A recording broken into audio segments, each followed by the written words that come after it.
donc Bernard, il y a tellement de courant d'air en haut que j'ai cru que les fenêtres étaient ouvertes. Ça doit te coûter un max en chauffage, tu devrais faire des travaux. Oui, je sais, mais il y a tellement à faire, je sais pas par où commencer. Attends, bouge pas, j'appelle mon nouveau copain, il est architecte et il va te faire un audit énergétique.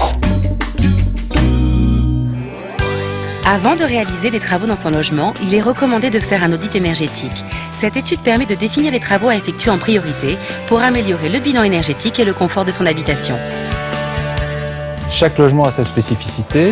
Pour l'un, ce sera un enjeu d'isolation. Pour l'autre, ce sera un enjeu de corps de chauffe. Pour le troisième, ce sera un enjeu de ventilation. Donc il faut bien identifier ce que l'on doit prioriser et c'est un spécialiste capable de traiter l'ensemble des techniques qui participent au bilan énergétique qu'il faut consulter pour qu'il fasse effectivement un avis global et une proposition cohérente au regard de la situation réelle du logement. Avoir des notions de coût et de rentabilité en fait. Qu'est-ce que ça va m'apporter? Est-ce que je vais gagner du confort? Combien d'économies d'énergie? Donc c'est vraiment une démarche essentielle avant d'engager les travaux eux-mêmes. L'audit énergétique peut être réalisé par un maître d'œuvre, un architecte ou un entrepreneur. Une étude énergétique, très simplement, ça prend pas longtemps. C'est très simple, mais ça consiste à reprendre la façon dont a été construite la maison à l'origine, de monter dans les combles, de regarder le toit, de regarder les murs, éventuellement d'ouvrir une prise électrique pour voir ce qui est dedans, pour identifier précisément dans quel matériau elle a été construite et si elle a été construite avec ou pas une isolation, et si oui, de quelle quantité. Dans un deuxième temps, on utilise un logiciel qui permet d'analyser toutes les données collectées. Ce logiciel nous permet de faire des simulations, de voir qu'est-ce que donnerait l'isolation du toit, qu'est-ce que donnerait l'isolation des murs, etc. Avec quel coût, de façon à pouvoir dialoguer avec le propriétaire en fonction de son budget. La priorité, moi, c'est de traiter les désagréments de condensation sur les murs froids et retrouver une température ambiante qui soit plus clémente, une maison qui a une inertie qui soit meilleure. Donc après l'étude énergétique, on m'a proposé de traiter les travaux par une isolation extérieure. Isolation extérieure pour les cloisons, mais également pour la toiture.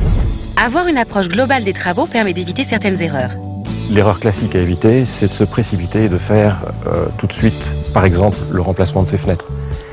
Il vaut mieux, effectivement, commencer par prendre du recul, avoir une approche globale sur sa maison, regarder l'ensemble des endroits qui peuvent être isolés, regarder le prix de chacun, faire cette étude amènera à prendre les bonnes décisions et beaucoup mieux dépenser son argent de façon beaucoup plus efficace.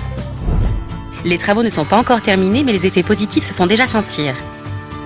Le toit n'est pas terminé, puisqu'ils ont posé que l'isolant. Et malgré tout, on apprécie déjà un confort acoustique aussi dans les chambres à l'étage. Alors, les économies d'énergie, vu les matériaux qui sont engagés, j'en aurai forcément. Et puis, moi, je me dis que demain, si je revends la maison, ce que j'ai investi aujourd'hui, je le retrouverai certainement à la vente.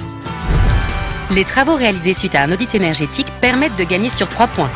D'une part, la valeur de sa maison. Deuxièmement, sur le confort d'habitation. Alors, confort en hiver, bien sûr, on a moins froid, mais confort l'été. Isoler, c'est retrouver des nuits fraîches, un confort d'habitation. Et puis, troisième point, bien sûr, sa facture énergétique. Ce sont des économies très substantielles. Avant de réaliser des travaux dans son logement, il faut procéder à un audit énergétique global de l'habitation pour connaître l'état des lieux. Il peut être fait par un maître d'œuvre, un architecte ou un entrepreneur. Il permet de définir les travaux prioritaires et d'éviter certaines erreurs. Chérie, on a le résultat de l'audit énergétique. Cet été, on refait le toit et l'isolation des murs.